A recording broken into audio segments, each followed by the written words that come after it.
Muito bom dia, muito boa tarde ou muito boa noite, dependendo do horário que você for assistir aí esta videoaula, né? Estamos aí dando continuidade ao nosso curso gratuito para o concurso da Guarda Municipal do município de São Gonçalo, estado do Rio de Janeiro. E aí dando continuidade também ao nosso curso de Direito Constitucional, eu sou o professor Wanderson e iremos hoje aqui mais um pontapé aí para continuar no nosso curso de Direito Constitucional. E hoje vai ser a aula número 8, onde iremos estudar as funções essenciais da justiça, né? Então nós aprendemos aí sobre o poder executivo, né? Vimos do poder judiciário, legislativo e poder judiciário. Agora nós iremos estudar as funções essenciais da justiça, né? Muita gente não sabe, né, qual dos três poderes alguns órgãos aí, como o Ministério Público ele faz parte, mas aqui a Constituição no capítulo 4, artigo 127 em diante, vai falar aí sobre as funções essenciais à justiça, né? Então, sem mais delongas, como eu sempre falo, vamos direto ao assunto aí. Na seção 1, né, capítulo 4, fala das funções essenciais da justiça, né? Foi uma redação dada pela Emenda Constitucional 80 de 2014. Seção 1 do Ministério Público. Artigo 127, ele vai dizer que o Ministério Público é uma instituição permanente, essencial à função jurisdicional do Estado, incumbindo-lhe a defesa da ordem jurídica, do regime democrático e dos interesses sociais individuais indisponíveis, né? Então, o Ministério Público é uma instituição permanente, pode cair na sua prova, perguntando aí, ou dizendo que é uma instituição transitória ou temporária, não é verdade. O Ministério Público é uma instituição permanente, ele é essencial à função jurisdicional do Estado e incumbe-lhe a defesa da ordem jurídica, do regime democrático, interesses sociais e individuais indisponíveis, tá? Também o que cai muito em provas de concurso são os princípios institucionais do Ministério Público. Não será diferente aqui na prova de vocês, tá? Então, quais são esses princípios institucionais do Ministério Público? O parágrafo 1º do artigo 127 da Constituição vai dizer que é a unidade, primeiro princípio, a indivisibilidade e a independência funcional, tá? Então, o Ministério Público ele é uno, ou seja, é uma organização única, né? Cada membro, né, cada promotor, procurador de justiça, né, o procurador da República, dependendo de qual ramo do Ministério Público ele faz parte, quando ele se manifesta em um processo, quando ele atua, ele está atuando em nome de todo o Ministério Público. Ele não é um representante do Ministério Público, ele é o próprio Ministério Público atuando, né, por causa do princípio da unidade. Ele é uma instituição única, é una, né? Então, cada membro exerce a própria atividade do Ministério Público. E o segundo princípio é a indivisibilidade, que não há divisão dentro do Ministério Público, o que há é apenas distribuição de tarefas e competências, né, conforme cada ramo do Ministério Público, e ele é indivisível, tá? Indivisibilidade é o segundo princípio. E a independência funcional é que cada membro do Ministério Público, né, ele tem a sua independência funcional, ele não depende de órgão superior, ele não depende nem do chefe do Ministério Público, né? Ele atua por si só, porque ele é um órgão do Ministério Público. Então ele tem essa independência funcional de se manifestar e segundo as suas convicções, de acordo com a Constituição e toda a legislação em vigor, tá? Então o membro do Ministério Público ele não deve satisfação a ninguém nas suas atuações, tá? Então ele atua segundo aí o próprio Ministério Público, tá? Então esses princípios institucionais norteiam toda a atividade do Ministério Público e todos os seus membros. O parágrafo 2º vai dizer que o Ministério Público é assegurada a autonomia funcional e administrativa, podendo observar o artigo 169, propor ao Poder Legislativo, né, leis, através de leis, a criação e extinção de seus cargos e serviços auxiliares, provendo-os por concurso público de provas ou de provas e título, a política remuneratória e os planos de carreira, né? E a lei disporá sobre sua organização e funcionamento, né? O Ministério Público ele elaborará sua proposta orçamentária dentro do limite estabelecido na Lei de Diretrizes Orçamentárias. Se o Ministério Público não encaminhar a respectiva proposta orçamentária dentro do prazo estabelecido na Lei de Diretrizes Orçamentárias, o Poder Executivo considerará, para fim de consolidação da proposta orçamentária anual, os valores aprovados na lei orçamentária vigente, ajustado de acordo com os limites estipulados no parágrafo 3º. Parágrafo 5º. Se a proposta orçamentária de que trata este artigo for encaminhada em desacordo com os limites estipulados no parágrafo 3º, o Poder Executivo procederá aos ajustes necessários para fim de consolidação da proposta orçamentária anual. Durante a execução orçamentária do exercício, não poderá haver realização de despesas ou assunção de obrigações que extrapolem os limites estabelecidos na Lei de Diretrizes Orçamentárias, exceto se previamente autorizado mediante abertura de créditos suplementares ou especiais. Tá? Aqui apenas para o conhecimento. O que pode cair está aqui, ó, também, né? 128. O Ministério Público abrange. Então, ele abrange aí 2 tipos de Ministério Público. O primeiro é o Ministério Público da União e o segundo é o Ministério Público dos Estados, né? Então, temos aí a grande divisão do Ministério Público. O Ministério Público da União e o Ministério Público dos Estados. Não existe Ministério Público de município, tá? Só para ficar bem claro aí. Muita gente que está estudando pela primeira vez esses artigos aí da Constituição. Para o conhecimento geral, existem 2 tipos de Ministério Público. O da União ou dos Estados. Tá? Agora, o da União, ele tem uma subdivisão. Como é que é essa subdivisão? Como é que é compreendida? Né? O inciso 1 do artigo 128 da Constituição, ele vai dizer que o Ministério Público da União compreende o Ministério Público Federal, que é o MPF, o Ministério Público do Trabalho, o MPT, o Ministério Público Militar, que é o MPM, e o Ministério Público do Distrito Federal e Territórios, né, que é o MPDFT. Então, é só para vocês saberem, né, que quando eles pedirem a abrangência do Ministério Público, o Ministério Público do Trabalho, o Ministério Público Federal, Ministério Público Militar, Ministério Público do Distrito Federal e Territórios, eles são ramos do Ministério Público da União. Eles estão dentro, compreendidos dentro do Ministério Público da União. Eles não são... eles não têm abrangência própria, como o Ministério Público dos Estados, por exemplo. Né? Cada estado da federação tem um Ministério Público próprio com o seu respectivo chefe, né? Que é o Procurador-Geral da República. O Ministério Público da União, ele é chefiado pelo Procurador-Geral da República. A gente vai ver mais à frente aí. Então, o Procurador-Geral da República, ele exerce aí, acaba acumulando funções como chefe do Ministério Público da União, que compreende esses 4 grandes ramos aí do Ministério Público, né, da União, que é o Federal, Ministério Público do Trabalho, Militar e o Ministério Público do Distrito Federal e Territórios. Né? E sendo que ele também é o chefe, o Procurador-Geral da República, ele é o chefe do Ministério Público Federal na atuação junto ao Supremo Tribunal Federal.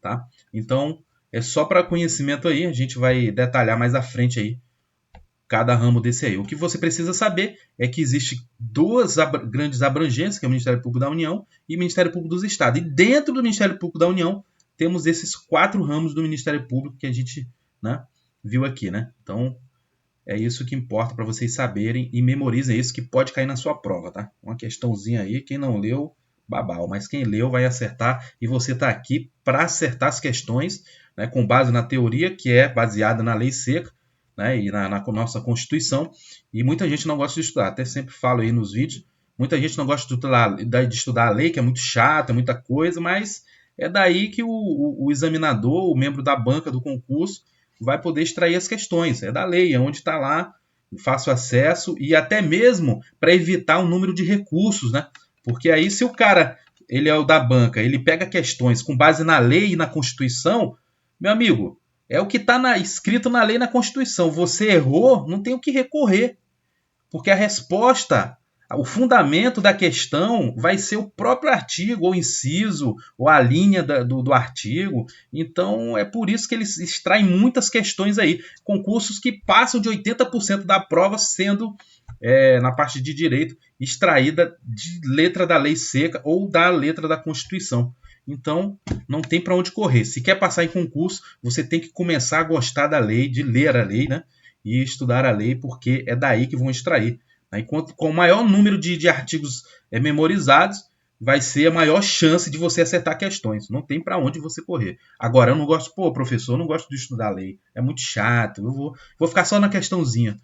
Você pode ir por um caminho que pode dar certo ou não, sendo que o que vai fazer a diferença é aquele que acumular o maior conhecimento da legislação. Né? O parágrafo 1º vai dizer que o Ministério Público da União tem por chefe o Procurador-Geral da República. Eu falei para vocês, o PGR, né?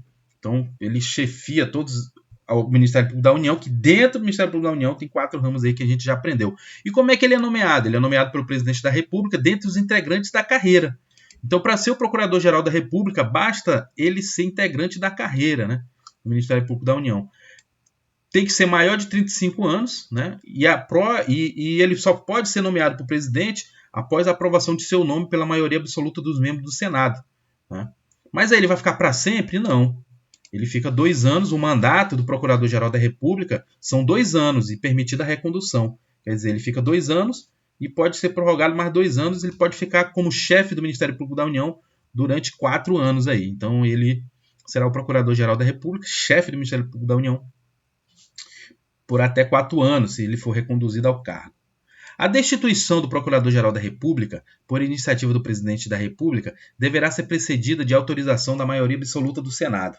Então, se o Presidente da República quiser, né, tirar aí o Procurador-Geral da República, ele tem que proceder aí um pedido para o Senado, e o Senado vai ter que fazer uma votação e só pode destituir do cargo o Procurador-Geral da República se o Senado, em maioria absoluta, assim votar, né? Então não é fácil aí o presidente querer tirar o Procurador-Geral da República, tá? Os Ministérios Públicos dos Estados e do Distrito Federal e Território formarão lista tríplice dentre os integrantes da carreira na forma da respectiva lei para a escolha do seu Procurador-Geral, que será nomeado pelo chefe do Poder Executivo para mandato de 2 anos, permitido uma recondução.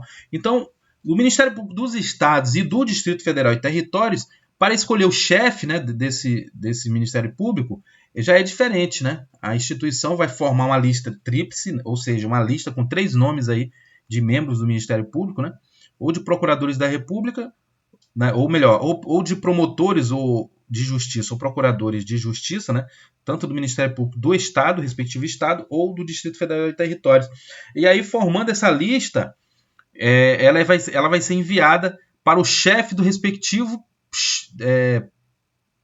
para o chefe do Poder Executivo respectivo, né? Então, no caso, vai ser o governador. Então, o Ministério Público do Estado do Rio de Janeiro, para a escolha do Procurador-Geral de Justiça, né? Procurador-Geral de Justiça, que é o chefe do Ministério Público nos estados. Então, para escolher ele, os órgãos vai formar uma lista tríplice, né? Ele vai votar lá junto aos membros, né, da carreira dele, vão formar essa lista tríplice, e aí ele vai enviar essa lista para a escolha do Procurador-Geral de Justiça para o chefe do Poder Executivo, que no caso é o governador, né?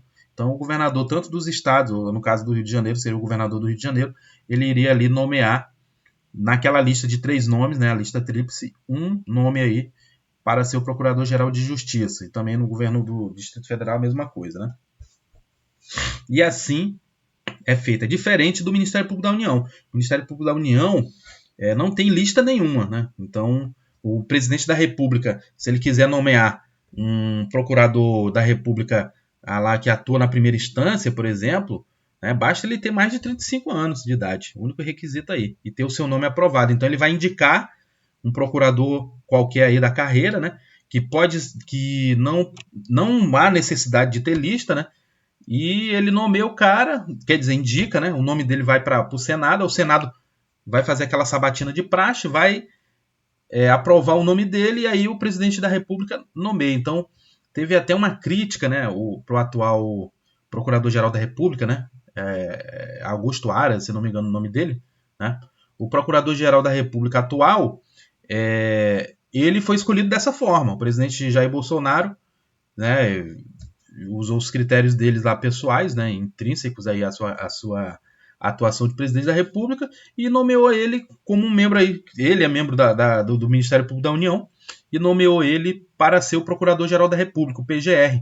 Mas aí o que acontece? Existe uma tradição, né, que há anos é seguida aí pelo próprio órgão, a Associação Associação Nacional dos Procuradores da República, né, da carreira, o pessoal que é da carreira aí do Ministério Público da União, questionou porque eles tinham o costume de fazer uma lista tríplice, né? Uma lista aí com 3 nomes de procuradores após uma votação interna que tinha, né? O pessoal se candidata e os procuradores da República, o colégio de procuradores, fazia ali a votação e os 3 nomes mais votados iriam nessa lista. E aí o presidente da República, em regra, ele acabava seguindo essa tradição e nomeava alguém daquela lista ali. Para o atual Procurador-Geral da República também foi realizado dessa forma. Tá? A Associação Nacional aí dos Procuradores da República fizeram também isso e passaram a lista para o presidente da República. Como a Constituição Federal, nenhuma lei, obriga o presidente a escolher um nome dentro dessa lista para nomear como Procurador-Geral da República, o que aconteceu nesse caso? O presidente da República, Jair Bolsonaro, ele não seguiu a orientação, né, ou a sugestão, no caso, da Associação da Carreira dos Procuradores da República e simplesmente nomeou Augusto Aras, né, segundo a sua vontade, como Procurador-Geral da República. Isso causou um rebu danado aí, porque os procuradores queriam que fosse daquela lista, mas como a Constituição Federal diz que o presidente vai indicar e vai nomear após aprovação, não tem o que discutir. Se quiserem alterar essa forma, que eles enviem uma proposta de emenda constitucional para alterar esse parágrafo primeiro, né? Então, se alterar o parágrafo primeiro, dizendo que o órgão vai fazer uma lista tríplice, aí sim, aí é diferente. Mas enquanto estiver o texto constitucional desta forma, o presidente da República, o presidente Jair Bolsonaro, ele seguiu estritamente o que está escrito na Constituição, né? Apesar de muita gente ir contra, não aceitar, mas é o que está escrito, né? Assim como está nos estados e no Distrito Federal, é uma lista tríplice, né? Que já aí nesse caso tem uma obrigação, né? Então o chefe do executivo estadual, que é o governador, ele só pode escolher dentro daquela lista que chegar na mão dele lá. Parágrafo 4. Os procuradores gerais nos estados e no Distrito Federal e territórios poderão ser destituídos por deliberação da maioria absoluta do Poder Legislativo na forma de lei complementar respectiva. Já nos estados, o presidente, no caso o governador, ele não diz aqui que precisa, né, a indicação do governador se ele quiser destituir, mas a maioria absoluta do Legislativo na forma da lei complementar. Então tem que ter essa lei complementar para destituir o Procurador-Geral de Justiça, que é o chefe do Ministério Público nos estados e no Distrito Federal. Lembrando que cada estado e o Distrito Federal tem o seu próprio Procurador-Geral de Justiça, que é da carreira respectiva. Prestou concurso para lá. Leis complementares da União e dos Estados, cuja iniciativa é facultada aos respectivos procuradores gerais, estabelecerão a organização, as atribuições e o estatuto de cada Ministério Público, observado o seguinte, né? Então, da mesma forma aí como o da magistratura, o Ministério Público também tem algumas garantias aí, né? Então é importante só para conhecimento, a vitaliciedade, né?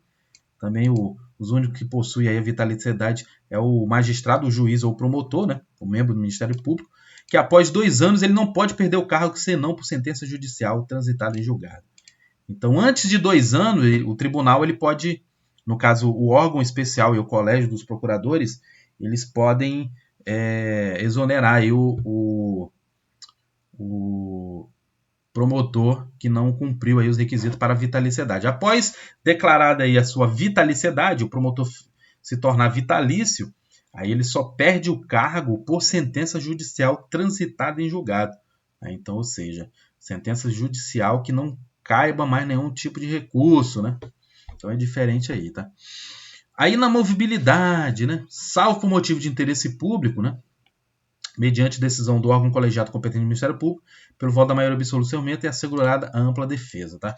Então, aí na movibilidade, como eu falei, né, por questões políticas, se quiserem tirar o promotor lá, o cara bate muito em cima do órgão público, né, apresenta muitas denúncias e procedimentos de investigação. Por esse motivo, também é garantida a inamovibilidade, que ele não pode ser mudado assim do nada, ao bel prazer do órgão de cúpula do Ministério Público, do respectivo Ministério Público. Então, ele tem essa garantia também de não ser transferido, removido do local, a não ser que seja um caso extremo de interesse público, mediante decisão do colegiado, né? Então, digamos que tem uma necessidade extrema aí, ele pode ser. Mas fora isso, no dia a dia ele não pode, como um servidor público comum. Irredutibilidade de subsídio, a gente já aprendeu também que não pode reduzir o salário dele, a bufunfa lá, o dinheiro que baixa na conta dele, não pode ser reduzido, né? Então é outra garantia também, né? Os promotores e procuradores, os membros do Ministério Público, ele tem umas vedações, proibições também, assim como os juízes, né? Quais são elas? Receber a qualquer título sob pretexto, honorários, percentagem ou custos processuais. Os juízes também têm a mesma coisa, tá? E eles também é aplicado aos membros do Ministério Público, né? Por isso que muita gente fala aí, promotor e juiz, eles estão no mesmo patamar por conta das garantias e vantagens e proibições, né? E outras carreiras não é tanto assim, né? Mas o promotor e o juiz, eles realmente têm umas garantias aí acima de todos os outros agentes públicos que a gente conhece. Exercer a advocacia. O cara é promotor de justiça, ele não pode advogar, particularmente. Está escrito aí. Por que isso? Porque a Constituição proíbe, né? Então, além de proibir ele de receber qualquer honorário, percentagem, custas processuais sob qualquer pretexto, ele não pode receber dinheiro de nada, só o salário dele, quer dizer, o subsídio, né? O salário dele é chamado de subsídio aqui, segundo a Constituição, tá? Então, o promotor, ele não pode receber nada, dinheiro, nada, e também não pode exercer advocacia. Se o cara quer ser advogado, ele não faça prova para promotor, tá? Então, é uma proibição que está na Constituição, que ele não pode exercer a advocacia, ele só pode atuar no seu mistério, né? É a atuação aí do parquê, aí, que é o Ministério Público, né? Então ele não pode exercer a advocacia, tá? Assim como os juízes também não podem, né? Só depois de se aposentar que eles podem advogar. Participar de sociedade comercial na forma da lei. Então eles não podem fazer parte de sociedade comercial, tá? Exercer, ainda que em disponibilidade, qualquer outra função pública, salvo uma de magistério. A mesma vedação que tem para o juiz, tá? Então, o cara é promotor de justiça, aí ele é convidado pelo presidente da República para ser ministro. Não pode, cara. Para ele ser ministro, um cargo público aí, função pública, outra função pública, ele tem que pedir exoneração, ele tem que pedir para sair, deixar de ser promotor. Como eu citei o caso do juiz Sérgio Moro, né? Ele também tem essa proibição. Para ele assumir, quando ele assumiu lá, ele teve que pedir exoneração do cargo de juiz. Da mesma forma, o promotor, né? Então, um governador chamou ele para ser secretário. Só pode depois de se aposentar, meu amigo. Durante a atividade na ativa, quando ele estiver na ativa trabalhando, ele não pode exercer nenhuma outra função. Mas tem uma exceção aí, que pode cair na sua prova. Qual é? Uma de magistério. Então, ele pode fazer um concurso para ser professor universitário, e ele pode exercer aí tranquilamente a função de magistério, né? Então ele pode ser professor aí, ou de cursinho, né? Pode ser também professor de universidade pública, né? Prestando um concurso, pode acumular o cargo de professor e de promotor tranquilamente. E pode ter vários outros cargos privados, no caso, né? Cargos não, mas empregos privados aí, como promotor, como professor, né? Como magistério aí, ele pode tranquilamente. Também é proibido para o promotor exercer atividade político-partidária. Então o cara não pode manifestar e participar ativamente de situações políticas partidárias. Nem podem ser filiados a partidos políticos, né? Então é uma proibição aí, uma vedação que a Constituição traz aí para os membros do Ministério Público, né? Promotor de justiça, procurador de justiça ou procurador da República, né? É isso aí. Receber a qualquer título ou pretexto auxílios ou contribuições de pessoas físicas, entidades públicas ou privadas, ressalvadas as exceções previstas em lei. Aplica-se aos membros do Ministério Público disposto no artigo 95, parágrafo 5, né? É isso aí, gente. O 129 são funções institucionais do Ministério Público, né? Isso aqui talvez não caiam, né? Mas faça uma leitura, recomendo a leitura, tá? Recomendo a leitura aí. Isso pode cair na sua prova, tá? O parágrafo 2º, só para conhecimento aí, as funções do Ministério Público só podem ser exercidas por integrantes de carreira que deverão residir na respectiva comarca, salvo autorização do chefe da instituição. O ingresso na carreira do Ministério Público faz-se mediante concurso de provas e títulos, assegurada a participação da Ordem dos Advogados do Brasil em sua realização, exigindo-se do bacharel de Direito no mínimo 3 anos de atividade jurídica e observando-se nas nomeações a ordem de classificação. Mesma coisa do juiz, né? Então, para ingressar no Ministério Público, o cara tem que ser bacharel em Direito, tem que ter 3 anos de atividade jurídica. O juiz, a mesma coisa. Aplica-se ao Ministério Público que couber o disposto no 93. A distribuição de processo no Ministério Público será imediata. Os membros do Ministério Público junto aos tribunais de contas, né? Aqui já é outra história de Ministério Público. Os membros do Ministério Público junto aos tribunais de contas aplicam-se às disposições dessa seção pertinente a direitos, vedações e forma de investidura. Existe uma grande discussão sobre o Ministério Público Especial que atua junto aos tribunais de contas, né? Tanto o Tribunal de Contas da União como o Tribunal de Contas dos Estados e Municípios. Mas o único artigo na Constituição que fala sobre esses membros do Ministério Público é o 130, tá? Da Constituição. Não tem mais nenhum detalhe aí falando sobre o Ministério Público, sobre a autonomia do Ministério Público junto aos tribunais de contas. Então, só para título de conhecimento, a gente aprendeu sobre o Ministério Público da União, o Ministério Público dos Estados, existe essa parcela especial aí do Ministério Público junto aos tribunais de contas, que não são subordinados aos procuradores gerais de justiça dos respectivos estados nem da União. 130. O Conselho Nacional do Ministério Público compõe-se de 14 membros nomeados pelo Presidente da República, depois de aprovada a escolha pela maioria absoluta do Senado para um mandato de 2 anos, admitido a recondução. Sendo, então isso aqui também é importante, assim como o Conselho Nacional de Justiça, que fiscaliza o Judiciário, o Ministério Público ele possui um conselho também que vai fiscalizar ele, que é quem? É o CNMP, que é o Conselho Nacional do Ministério Público, né? Então, o mandato aí de conselheiros do Conselho Nacional do Ministério Público é 2 anos, podendo ser reconduzido e ficar aí até 4 anos, né, se ele for reconduzido e continuar. E como é que é essa composição aí do Conselho Nacional do Ministério Público?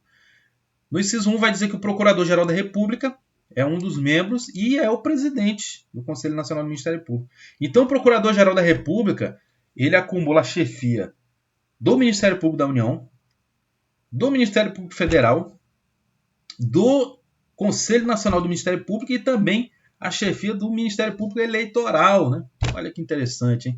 Então, o Procurador-Geral da República é o cara aí que ele acumula aí várias funções, né? Então, uma delas aí pesada é a do membro do Conselho Nacional do Ministério Público, né? Como aprendemos aí que são 14 membros, memorizem isso, né? CNMP, 14 membros. 4 membros do Ministério Público da União, assegurada a representação de cada uma de suas carreiras. Então, 4 membros do Ministério Público da União, então vai ter um aí de cada ramo do Ministério Público. Um do MPF, que é o Ministério Público Federal, um do MPT, Ministério Público do Trabalho, um do Ministério Público Militar e um do Ministério Público do Distrito Federal e Territórios. Então aqui, além do Procurador-Geral da República, terão ali mais 4 membros do Ministério Público da União, sendo um de cada ramo da carreira. 3 membros do Ministério Público dos Estados vão estar lá também. 2 juízes indicados, um pelo Supremo e outro pelo Superior Tribunal de Justiça. Não acho que vai ter só promotor não, meu irmão. Vai ser bem mista aí a formação do Conselho Nacional do Ministério Público. Então vocês viram aí que tem 2 juízes aí que ocupam também a cadeira lá no Conselho Nacional do Ministério Público. 2 advogados indicados pelo Conselho Federal da OAB, né? Então os advogados também estão atuantes aí, fortes aí dentro do Conselho Nacional do Ministério Público. E 2 cidadãos, como eu disse, geralmente são advogados, né? Dificilmente eles vão nomear alguém de notável saber jurídico e de reputação ilibada, né? Esses 2 cidadãos aí. Um é indicado pela Câmara, da mesma forma que o CNJ, né? E o outro pelo Senado.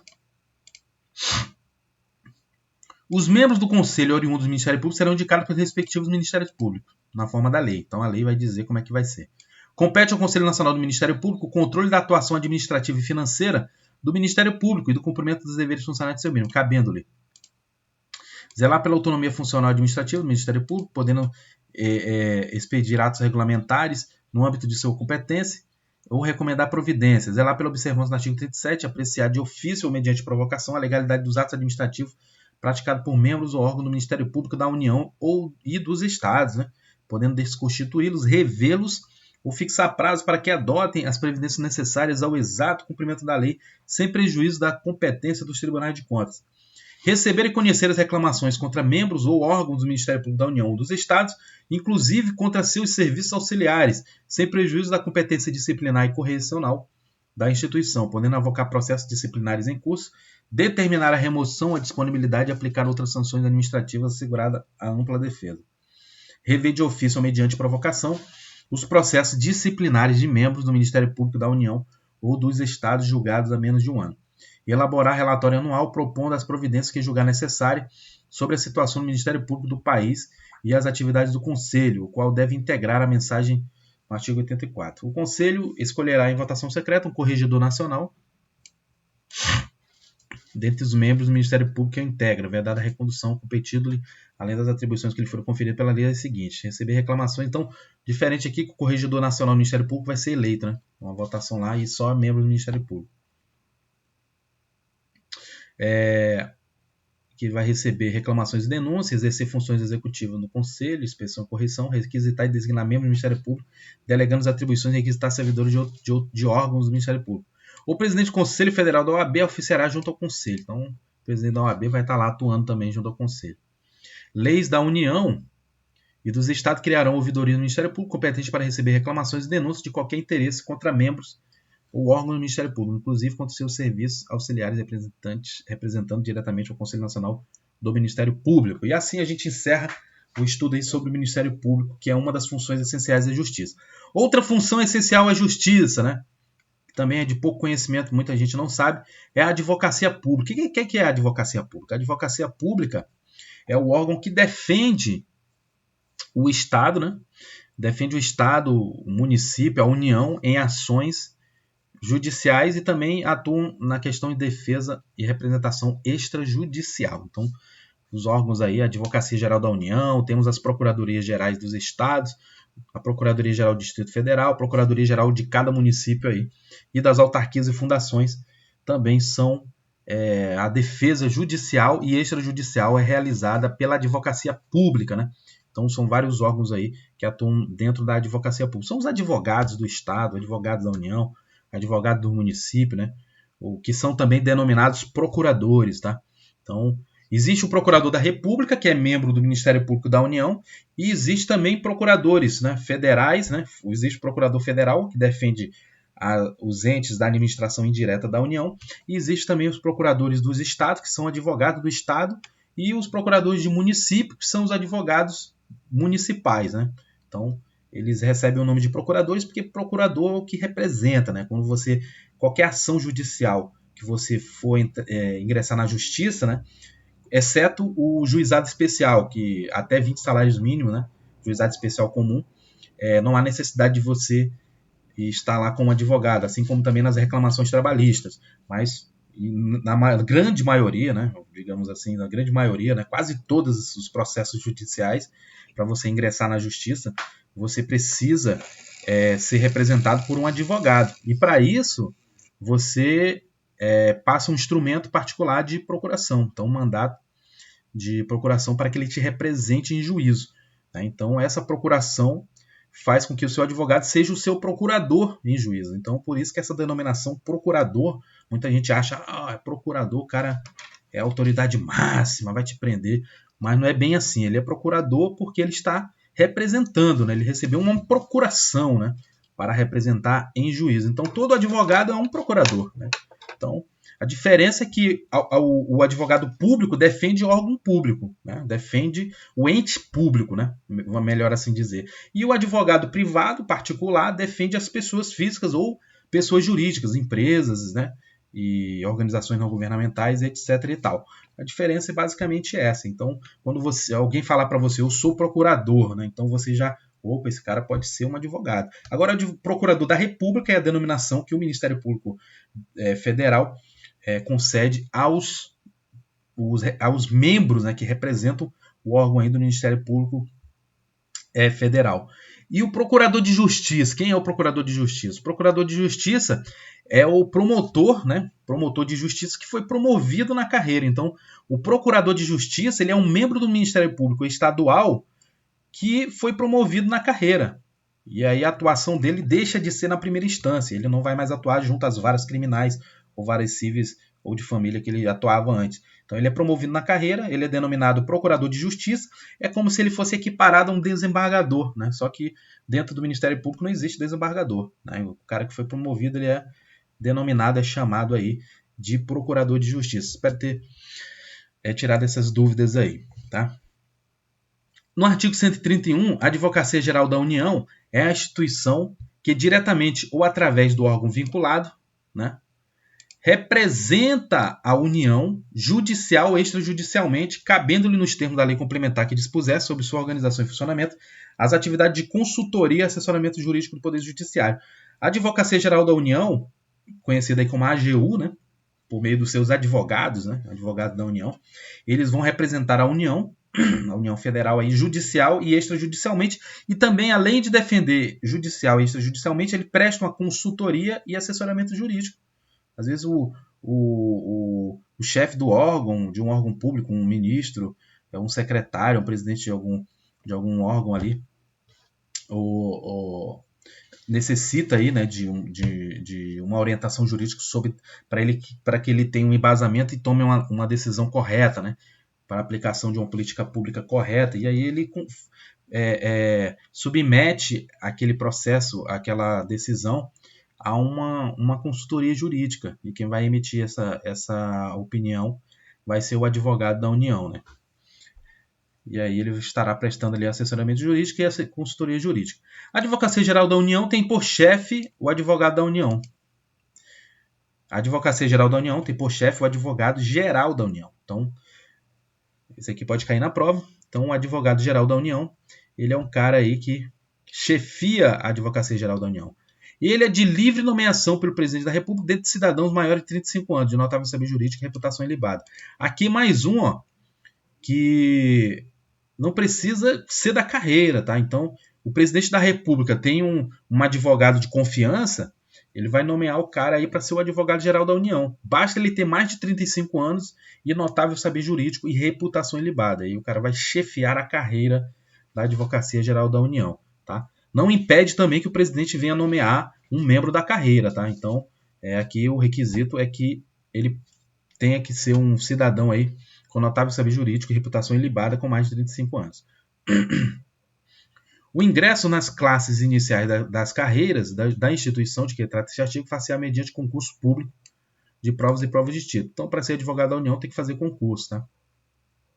Na execução da dívida ativa de natureza tributária, a representação da União cabe à Procuradoria-Geral da Fazenda Nacional, observado o disposto em lei.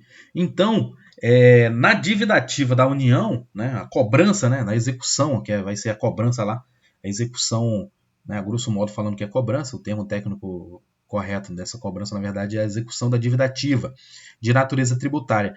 Quando a União está em juízo, ou está presente aí litigando numa ação judicial de natureza de execução de dívida ativa, de natureza tributária, quem estará atuando lá são os membros da Procuradoria-Geral da Fazenda Nacional. Então, é o procurador da Fazenda Nacional que estará atuando em questões que envolvam aí, dívida ativa de natureza tributária. Tá? Então, a Advocacia Geral da União, porque aqui a gente não vai estudar a fundo aí como é que é a carreira da Advocacia Geral da União. Tá? Então, existe a Advocacia Geral da União e dentro dela tem a Procuradoria-Geral da Fazenda Nacional. É um outro órgão e é uma outra carreira e que os membros dela são chamados Procurador da Fazenda Nacional. Eles atuam especificamente nessa questão da dívida ativa de natureza tributária.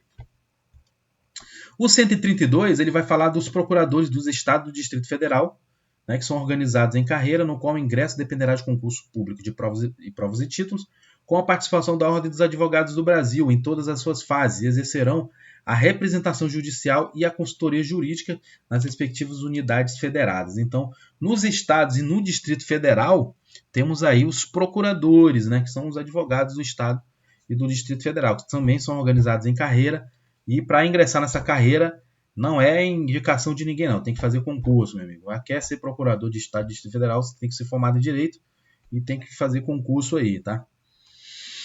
Parágrafo único. Aos procuradores referidos neste artigo é assegurada a estabilidade após 3 anos de efetivo exercício, mediante avaliação de desempenho perante os órgãos próprios, após relatório circunstanciado das corregedorias.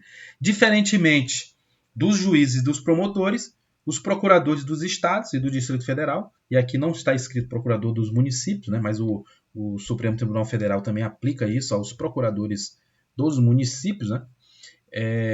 Esses procuradores, eles não possuem vitaliciedade, tá? Então eles não possuem, eles possuem estabilidade igual ao outro servidor público comum, né? E após 3 anos, e ele também é submetido a uma avaliação prévia aí de desempenho. Assim a gente encerra a advocacia pública e a gente entra na advocacia, né? Da advocacia também é uma função essencial à justiça. Os advogados particulares e privados têm uma previsão constitucional. Qual é o artigo? 133. Importante vocês saberem aí. O advogado é indispensável à administração da justiça, sendo inviolável por seus atos e manifestações no exercício da profissão, nos limites da lei.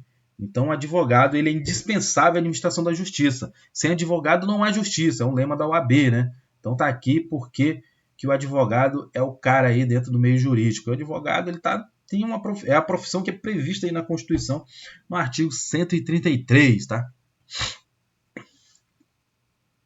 Da Defensoria Pública. A Defensoria Pública também é um órgão e função essencial à justiça, tá? Antigamente a Defensoria Pública era um órgão do Poder Executivo, mas foi feita aí uma alteração aí na Emenda Constitucional 80 de 2014 e incluiu a Defensoria Pública, né, como um órgão aí autônomo. Então, por isso que o 134 ele vai dizer o seguinte, ó, a Defensoria Pública é a instituição permanente, essencial à função jurisdicional do Estado, assim como o Ministério Público, só que ela é a incumbência, né, a competência da Defensoria Pública, incumbindo-lhe como expressão e instrumento do regime democrático, né, fundamentalmente a orientação jurídica, a promoção dos direitos humanos e a defesa em todos os graus, judicial e extrajudicialmente, dos direitos individuais e coletivos, de forma integral e gratuita aos necessitados, na forma do inciso 74 do artigo 5º da Constituição, que é o acesso à justiça. Né? Então, todos têm acesso à justiça. E o órgão que vai garantir isso, até para as pessoas necessitadas, que não têm condição de pagar por um advogado, é a Defensoria Pública, não uma pessoa que não tem dinheiro nenhum, é uma pessoa considerada pobre, de acordo com a lei, ela tem assistência de forma integral e gratuita na Defensoria Pública. Precisou de qualquer questão aí jurídica, procura a Defensoria Pública que ela vai te representar judicialmente. Lei complementar organizará a Defensoria Pública da União e do Distrito Federal e dos territórios e prescreverá normas gerais para sua organização nos estados, em cargo de carreira providos na classe inicial mediante concurso público de provas e títulos, assegurado seus integrantes a garantia da inamovibilidade e vedado o exercício da advocacia fora das atribuições institucionais. Então, a Defensoria também, para ser um defensor público, há necessidade de prestar concurso público, né, de provas e títulos, né? E também é garantida a inamovibilidade e é proibido o exercício da advocacia fora das atribuições institucionais. Então, o defensor público ele tem garantido aí a inamovibilidade, né? Só que ele é proibido de advogar fora das atribuições institucionais. Então, o defensor público é um advogado do povo, mas ele não pode ter um escritório próprio, né? Então, ele só pode atuar na defensoria pública advogando para as pessoas pobres e necessitadas. É isso que tem a previsão aqui na Constituição. Parágrafo 2º, as defensorias públicas estaduais são asseguradas a autonomia funcional e administrativa, assim como o Ministério Público também. A iniciativa de sua proposta orçamentária, dentro dos limites estabelecidos na Lei de Diretriz Orçamentária e Subordinação disposto no artigo 99, parágrafo 2º. Aplique-se o disposto no parágrafo 2º às defensorias públicas da União e do Distrito Federal. São princípios institucionais da Defensoria Pública a unidade, mesma coisa aí do Ministério Público, ó, a indivisibilidade, quer dizer, cada defensor ele atua em nome da instituição, tá? Ele é indivisível, é uno, e cada defensor também tem independência funcional. Sua atuação funcional ele não depende de ninguém, está atuando lá e botando para quebrar. Aplicando-se couber o disposto no artigo 93, inciso 2, do artigo 96 desta Constituição. Tá? Então, é isso aí. E, por fim, o 135, os servidores integrantes das carreiras disciplinadas, seções 2 e 3 deste artigo, serão remunerados na forma do 39, parágrafo 4º, quer dizer, por meio de subsídio, né? Parcela única. Né? É isso que fala o 39, parágrafo 4º. E assim nós encerramos o estudo nesta aula 8, né? Que é a aula 8, falando sobre as funções essenciais à justiça. Na próxima aula, aula 9, estamos quase terminando o nosso curso de Direito Constitucional, e iremos estudar da defesa do Estado e das instituições democráticas. Nós iremos aprender sobre Estado de defesa, né? Estado de sítio, as disposições gerais, e vai falar também das Forças Armadas. Aí na aula número 10, né? Será da segurança pública e a composição da segurança pública, né? Vai ser jogo rápido aí. A gente até chegou a ver no SUSP, né? Mas a gente vai pegar mais profundamente porque isso pode cair na sua prova com certeza, hein? E assim nós encerramos a aula de hoje. Muito obrigado aí pela presença de todos, pela audiência. Você que não é inscrito no canal, me ajude aí, se inscreva no canal, dá aquele like, compartilhe com seus amigos. Eu faço essas aulas aqui, essas videoaulas, de todo coração, de dedicação, com o maior prazer, porque eu já passei pela situação que vocês estão passando, né? Eu já passei por muitas dificuldades financeiras, sem ter um emprego, sem trabalhar e difícil, passei por muita necessidade na vida, mas foi por meio dos estudos e por meio de aprovação num concurso e na posse de um cargo público é que eu pude me manter, né, ajudar minha família e fazer estudar também, fazer faculdade e prosseguir aí na carreira. Né? Hoje eu estou fora aí das Forças Armadas, fui militar, né, de Marinha, já comentei várias vezes aqui, fiquei aí 15 anos, mas estudei Direito, passei no OAB e meu sonho aí era advogar, né, tanto é que eu acabei fazendo outros concursos que me proporcionasse isso e acabei passando para a Procuradoria do Estado, né, então no quadro de apoio da Procuradoria do Estado do Rio de Janeiro, e a gente continua aí, né. Infelizmente, eu já até adquiri já alguns haters, né, pessoas aí que não gostam desse trabalho que eu estou fazendo, porque é um trabalho gratuito, não estou ganhando nada com isso, e muita gente fica irritado porque eu estou fazendo isso, até mesmo concorrentes aí, que quer dizer, eu não estou concorrendo com ninguém, né, mas pelo fato de eu estar fazendo um curso totalmente gratuito para um concurso de guarda municipal, as pessoas que estão vendendo aí estão chateadas, né? Estão incomodadas aí. Mas eu estou fazendo de coração e muita gente aí não tem condição de pagar, por isso que eu estou fazendo isso aí. Eu sei a situação, já passei por isso e é por isso que estou aqui disposto a ajudar, né? Deus colocou isso no meu coração e eu não vou terminar aí. Quanto der para a gente continuar, a gente vai continuando, tá? Então agradeço a todos, um forte abraço, até a próxima aula.